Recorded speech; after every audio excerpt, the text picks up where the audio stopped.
Assalamualaikum, selamat pagi dan salam Malaysia Madani.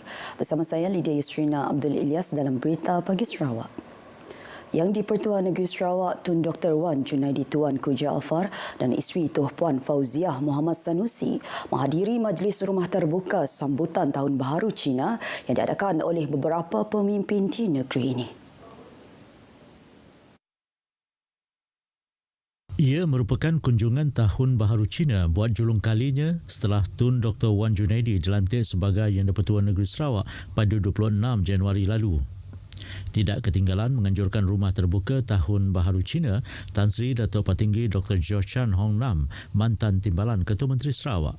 Terdahulu, Yang di-Pertua Negeri dan isteri turut meluangkan masa berkunjung ke rumah terbuka Datuk Bandar Majlis Bandaraya Kuching Selatan, Datuk Wee Hong Seng dan Presiden Persekutuan Persatuan Cina Bahagian Kuching, Semarahan dan Serian, Datuk Richard Wee Liang Chiat. Dalam kunjungan tersebut, Yang di-Pertua Negeri bersama mengaul Yi Sang sebagai simbolik sambutan Tahun Baharu Cina.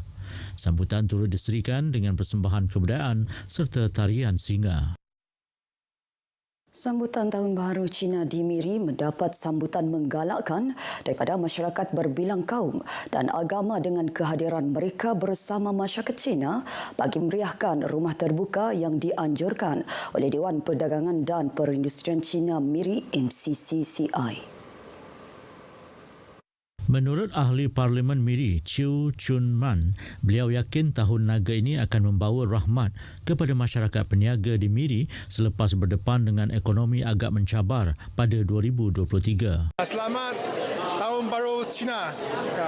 Semoga Tahun Naga ini akan membawa lebih banyak rahmat kepada seluruh penduduk warga Miri. Beliau ditemui pemberita pada rumah terbuka Tahun Baharu Cina anjuran Dewan Perdagangan dan Perindustrian Cina Miri MCCCI di Jalan Kingsway Miri semalam. Sementara itu, tradisi rumah terbuka sempena perayaan Tahun Baharu Cina sentiasa mendapat penerimaan yang positif daripada masyarakat berbilang kaum. Tahun Baru Cina ini adalah satu perayaan yang melibatkan semua kaum. Memang jadi satu budaya orang Sarawak untuk sama-sama merayakan apa saja perayaan yang diadakan. Kita bercampur dan tanpa mengira siapa kita, siapa mereka. So inilah satu kemerdekaan, maksud kemerdekaan yang sebenarnya lah. Chinese New Year good celebrate. Why me coming Miri side working? This function looking first time but very nice, and I am interested. So this function very nice. Juadah kalupis yang sinonim dengan kaum Melayu menjadi santapan pada Tahun Baharu Cina. Ini membuktikan makanan tradisi menjadi penghubung silaturahim pelbagai kaum di Limbang. Sementara itu, Timbalan Menteri Pengangkutan, Datuk Hasbi Habibullah bersama Timbalan Menteri Industri Makanan, Komoditi dan Pembangunan Wilayah, Datuk Dr. Abdul Rahman Ismail, melakukan kunjungan ke rumah terbuka Tahun Baharu Cina di beberapa rumah ketua-ketua masyarakat di daerah Limbang. Kunjungan oleh kedua-dua wakil rakyat itu membuktikan keakraban pemimpin bersama rakyat. Lebih utama, ia diraih oleh pelbagai kaum yang menjadi simbolik perpaduan di daerah itu. Reka bentuk asal pembinaan Lebuh Raya Pen Borneo Package 11 atau WPC 11 akan direka semula ekoran pergerakan tanah di kawasan terlibat. Menurut Menteri Kerja Raya Datuk Seri Alexander Nantalinggi, proses reka bentuk semula ini dijangka melibatkan implikasi kewangan tambahan yang akan diketahui kemudian selepas proses reka bentuk untuk ditender. Sebenarnya yang hanya belum siap dengan sempurna adalah dikatakan WPC 11 iaitu work package ke-11 lah, di mana pada rangka bentuk asalnya tidak dapat kita pakai kerana tanah itu dia bergeraklah ke runtuh. Jadi kita perlu buat rangka bentuk semula iaitu redesign, iaitu menggunakan macam jembatan overland dipanggil viaduct.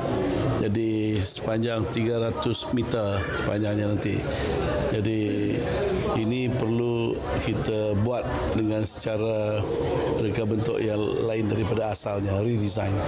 Beliau ditemui RTM semasa mengadakan kunjungan Tahun Baharu Cina di Kuching. Pada Mei tahun lalu, WPC 11 telah mencapai kemajuan projek 89% siap yang melibatkan pembinaan lebuh raya dari Sungai Tangap ke Pujut Ling di Miri. Proses reka bentuk dan pembinaan baharu ini dijangka mengambil masa sekurang-kurangnya 2 tahun. Kerjasama semua pihak amat diperlukan dalam membangunkan Bandaraya Miri secara mampan untuk tahun mendatang. Datuk Bandar Majlis Bandaraya Miri MBM Adam Yi Siu Sang berkata semua pihak dalam pelbagai sektor perlu sentiasa saling menyokong antara satu sama lain bagi memastikan Bandaraya Miri terus maju ke hadapan. Sempena Tahun Baharu Cina kali ini, beliau berharap agar semua pihak tidak kira pelabur, pekerja, jabatan dan agensi kerajaan serta swasta terus bersama-sama mengembleng usaha merancakkan pembangunan Miri. So I hope that all the stakeholders will work together, and I'm sure the prospect for Miri will be very bright. Beliau berkata demikian dalam program radio Bual Bicara sempena Tahun Baharu Cina 2024 bersama Perkhidmatan Cina Miri FM. Malah katanya penganjuran Gongsi Bazaar Miri 2024 yang selesai Jumaat lepas juga telah berjaya menghimpunkan ramai peserta dari pelbagai kaum, berikutan 40% dari 330 penjaja terlibat adalah di kalangan Bumiputera yang menjadikan ianya satu penanda aras kepada keharmonian dan satu padu kaum di Miri. Ia juga menjadi pendekatan Majlis Bandaraya Miri dan Dewan Perusahaan dan Perindustrian Cina Miri membantu penjaja kecil meningkatkan sosioekonomi mereka. Sebuah bot nelayan asing yang dipercayai melakukan aktiviti perikanan haram bersama 2 kru ditahan di perairan Tanjung Po di Kuching malam Khamis lepas. Pengarah Maritim Negeri Sarawak Laksmana Pertama Maritim Zin Azman Muhammad Yunus berkata bot tersebut dikesan sedang melakukan aktiviti berkenaan di perairan negara oleh kapal peronda luar pesisir pertama OPV-1 semasa melakukan operasi Obhas Raja Laut 2.0, Obhas Naga Timur dan Optiris 3.0.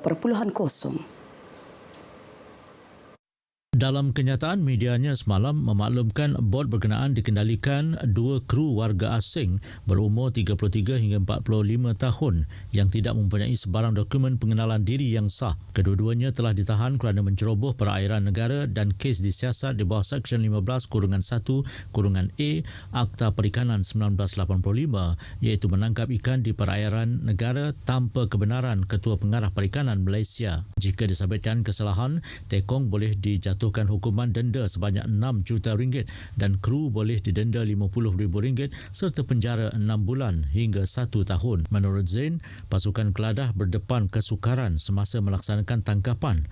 Berikutan, bot mengalami kebocoran serius dipercayai sengaja dilakukan oleh kru bot terbabit bagi mengelakkan diri daripada ditahan. Namun begitu, tekong dan kru berkenaan berjaya ditangkap meskipun bot tahanan telah tenggelam semasa dalam perjalanan menuju ke jeti Kompleks Maritim Tun Abang Salahuddin. Kesemua tahanan diserahkan kepada Pegawai Penyiasat Maritim untuk tindakan lanjut. Berita Pagi Sarawak berakhir di sini. Susunya ikuti Stadium RTM selepas ini untuk perkembangan sukan tanah air dan antarabangsa. Dari sungai hingga segara, Palestin pasti merdeka.